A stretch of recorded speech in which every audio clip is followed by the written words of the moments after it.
लोकतंत्र का असली मतलब जनता से सिर्फ वोट ले लेना है क्या? उसके बाद की आखिर जवाबदेही किसकी होगी? क्या लोकतंत्र का मतलब सिर्फ सत्ता के अहंकार में चूर होकर बहुमत का आंकड़ा पार कर लेना भर रह गया है?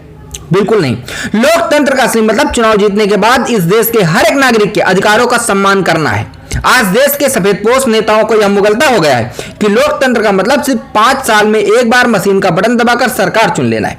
लेकिन कान खोलकर सुन लीजिए, लोकतंत्र सिर्फ सरकार चुनना नहीं बल्कि उस चुनी हुई सरकार की आंखों में आंखें डालकर सवाल पूछने का आपका और हमारा संवैधानिक अधिकार है। यह सिर्फ 5 साल सत्ता भोगने का लाइसेंस नहीं है बल्कि हर दिन हर पल जनता के प्रति आपकी सीधी जिम्मेदारी है। हमेशा याद रखिए, लोकतंत्र सिर्फ कुर्सी और सत्ता बदलने का खेल नहीं है बल्कि उस सड़ी गली व्यवस्था को जड़ से बदलने का हथियार है जो आम आदमी को कीड़े मकोड़े समझती है। इस देश में जनता ही असली मालिक है और सरकारें आपकी और हमारी सिर्फ और सिर्फ सेवक है। लेकिन आज जमीन है कि क्या है? आप अगर सरकार की गलतियों पर आवाज उठा दे तो आपको सरेआम देशद्रोही बना दिया जाता है।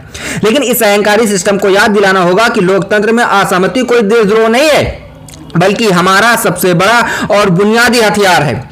आज सत्ता के इशारे पर कठपुतली की तरह नाचने वाली ईडी, सीबीआई और पुलिस को भी यह बात अपने दिमाग में बिठा लेनी चाहिए कि वो किसी राजनीतिक पार्टी की जागीर या प्राइवेट आर्मी नहीं है। वो सिर्फ और सिर्फ इस देश के संविधान के प्रति जवाबदेह हैं। सरकारें बड़े बड़े मंचों से सीमाओं की सुरक्षा का ढिंढोरा पीटती हैं, लेकिन इस लोकतंत्र में सड़कों पर लाठियां खाते युवाओं के भविष्य और उनके रोजगार की रक्षा करना भी उतना ही जरूरी है जितनी सीमाओं की सुरक्षा। याद रखिए, लोकतंत्र का असली मकसद सिर्फ जोड़ तोड़ करके सरकारें बनाना नहीं है बल्कि आम आदमी को एक न्यायपूर्ण और पारदर्शी शासन देना है।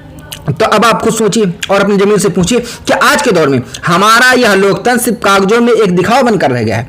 क्या आपको भी लगता है कि आज की सरकारें खुद को जनता का सेवक नहीं बल्कि तानाशाह समझने लगी हैं? लोकतंत्र के नाम पर चल रहे सत्ता के इस घमंड पर आपकी क्या बेबाक राय है? अपनी आवाज को दबने मत दीजिए।